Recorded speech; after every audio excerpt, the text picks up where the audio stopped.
Hello everyone, I am Kavya, a first year MBBS student in AIMS New Delhi. So our today's topic is how to analyze a mock test. So I know everyone thinks that mock test सबसे important होता है. हाँ, सबसे important होता है mock test देना. But वो आपकी जो सक्सेस की जो लैडर है उसका फर्स्ट स्टेप है. उसके बाद सबसे इम्पॉर्टेंट जो चीज़ आती है मॉक टेस्ट देने से भी ज़्यादा इंपॉर्टेंट वो है एनालाइज करना. अगर आप अपने मॉक टेस्ट को एनालाइज नहीं करोगे कोई फ़ायदा नहीं उस मॉक टेस्ट को देने का. उसको एनालाइज करना.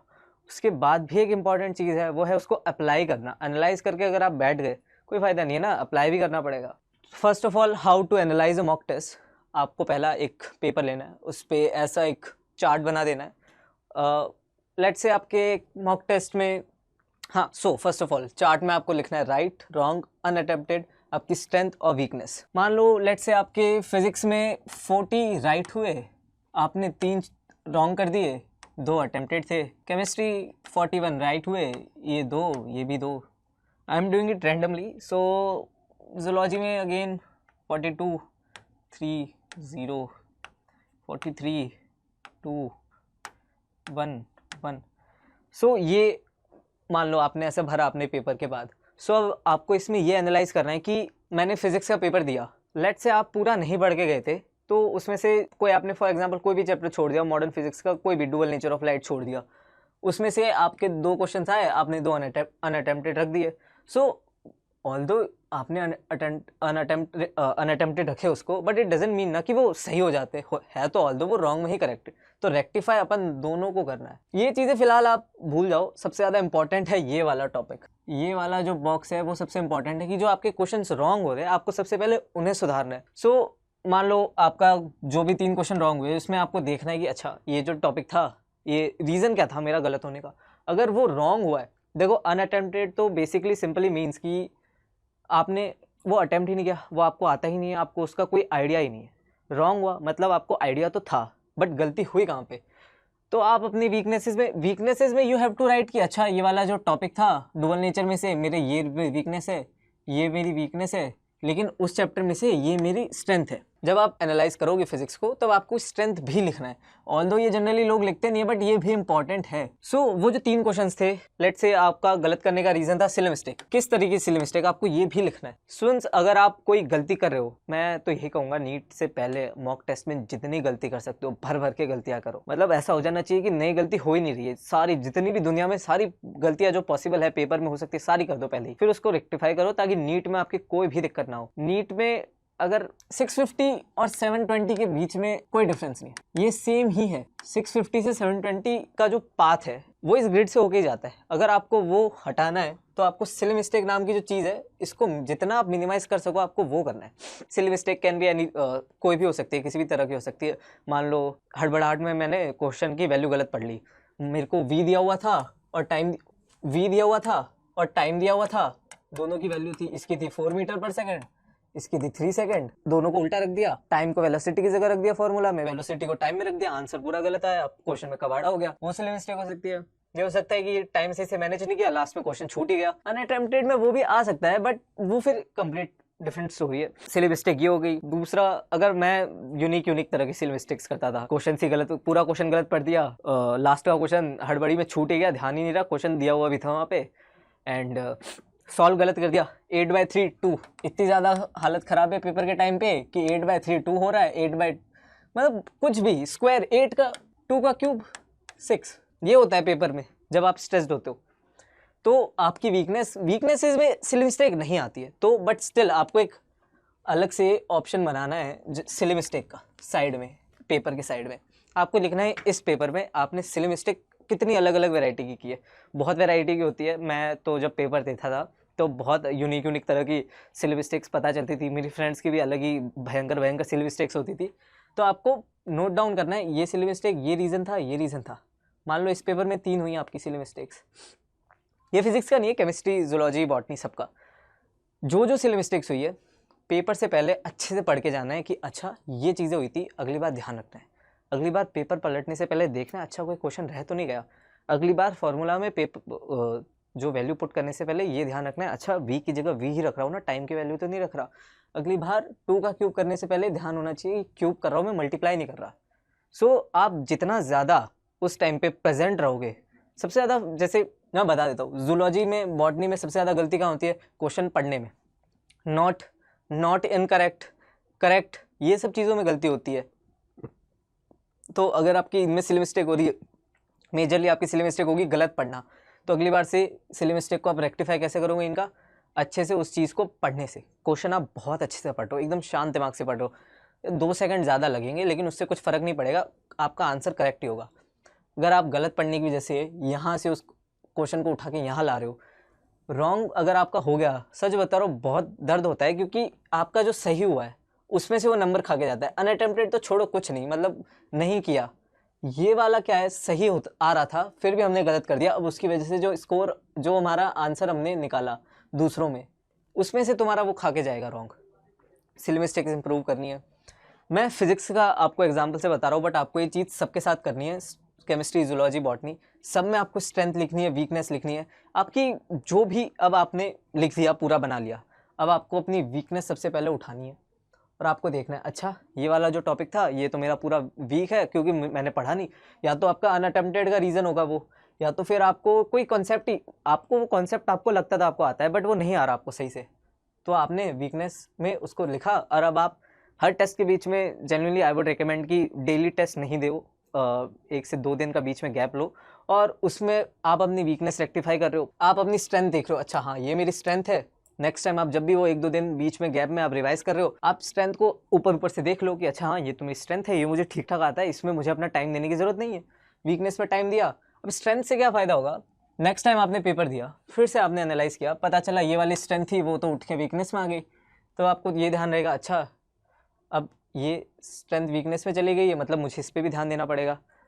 सो बेसिकली इससे पहला तो आप इफेक्टिवली पढ़ पाओगे, क्योंकि फॉर एग्जांपल आपको फिर से रिवाइज करना है, पूरा थोड़ी उठाओगे सिलेबस।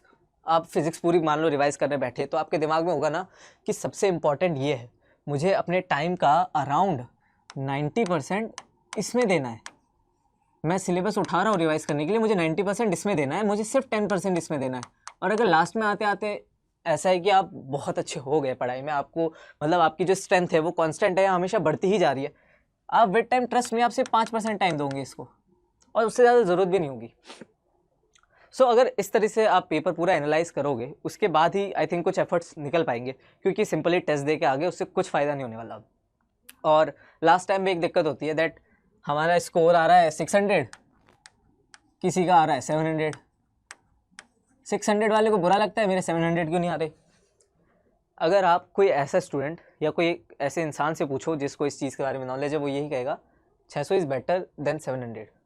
आई नो सुनने में बहुत अजीब लग रहा है कि ये क्या बोले जा रहा है, बट हाँ 600 इज़ बेटर, क्योंकि आपके पास अपॉर्चुनिटी ज़्यादा है चीज़ें सॉल्व करने की। मान लो 600 वाला पेपर में गया, आपने, जो 600 वाला इंसान है उसने पेपर से पहले ही सारी गलतियां कर ली, पेपर में गया नई गलती कोई सामने आई नहीं रही, उसके दिमाग में है अच्छा सिली मिस्टेक्स मेरी ये थी, उससे पहले वो अपनी वीकनेस से सारी सुधार चुका है, पेपर में जाएगा उसके पास कोई कमी रहेगी नहीं, वो अच्छे से पेपर दे आएगा।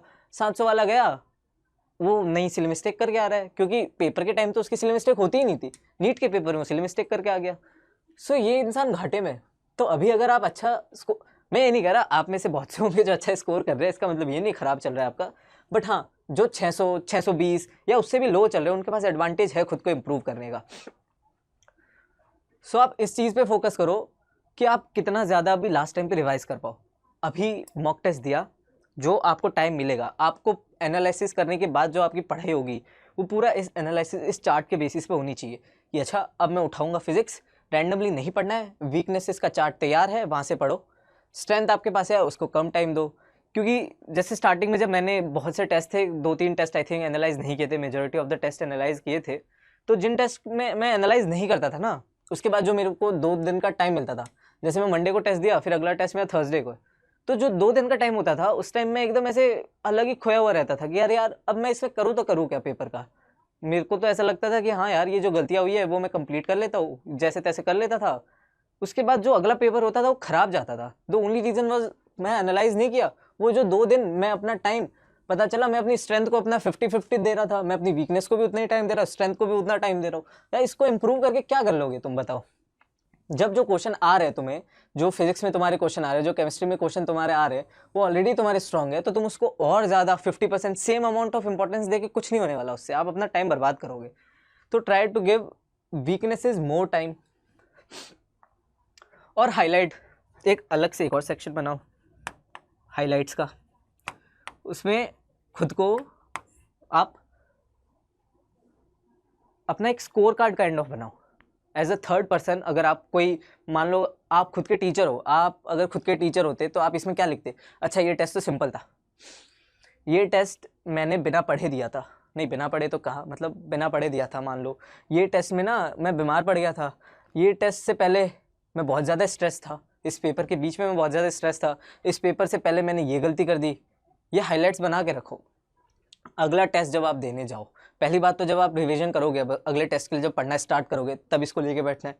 और जब आप टेस्ट देने जाओ उससे पहले ये तो ध्यान ही रखो, जो भी 650 प्लस वाले स्टूडेंट्स इस वीडियो को देख रहे हैं या 600 प्लस भी, भाई ये तुम्हारा सबसे बड़ा दुश्मन है लास्ट टाइम पे, ये बहुत दुख देगा। तो जितना ज़्यादा कम कर सकते हो इस चीज़ को उतना ज़्यादा कम करो। सिली मिस्टेक जितना ज़्यादा उस पेपर के टाइम आप फोकस रहोगे, पेपर के टाइम में सिली मिस्टेक का मेजॉरिटी रीज़न तो मैं कहूँगा स्ट्रेस होता है, बहुत बार ओवर मोटिवेशन या ओवर कॉन्फिडेंस भी सिली मिस्टेक का रीज़न होता है, बट वो कम्प्लीटली डिफरेंट सिनेरियो है। But majority the reason is, in majority of the cases the reason is कि मैं ना बहुत ज़्यादा स्ट्रेस था पेपर के बीच में, इसलिए सिली मिस्टेक हो गई। अब आप जैसे जैसे पेपर देते जाओगे, जैसे जैसे आप उस टाइम पेपर के टाइम एक्टिव रहोगे, अपने माइंड को जितना ज़्यादा फोकस कर पाओगे, हर किसी को लगता होगा कि मैं पेपर करते टाइम ना, मान लो क्वेश्चन पढ़ा, देखो मैं ये तो नहीं कहूँगा, मतलब अलग अलग स्टेप्स होते हैं क्वेश्चन सॉल्व करने के। पहला होता है क्वेश्चन पढ़ना, पहला हमने क्वेश्चन पढ़ा, दूसरा क्वेश्चन समझा, तीसरा उसको अप्लाई करा फॉर्मूले में, फिर सॉल्व करा, फिर रिजल्ट आया। मोटा मोटी पाँच में इसको डिवाइड कर सकते हैं।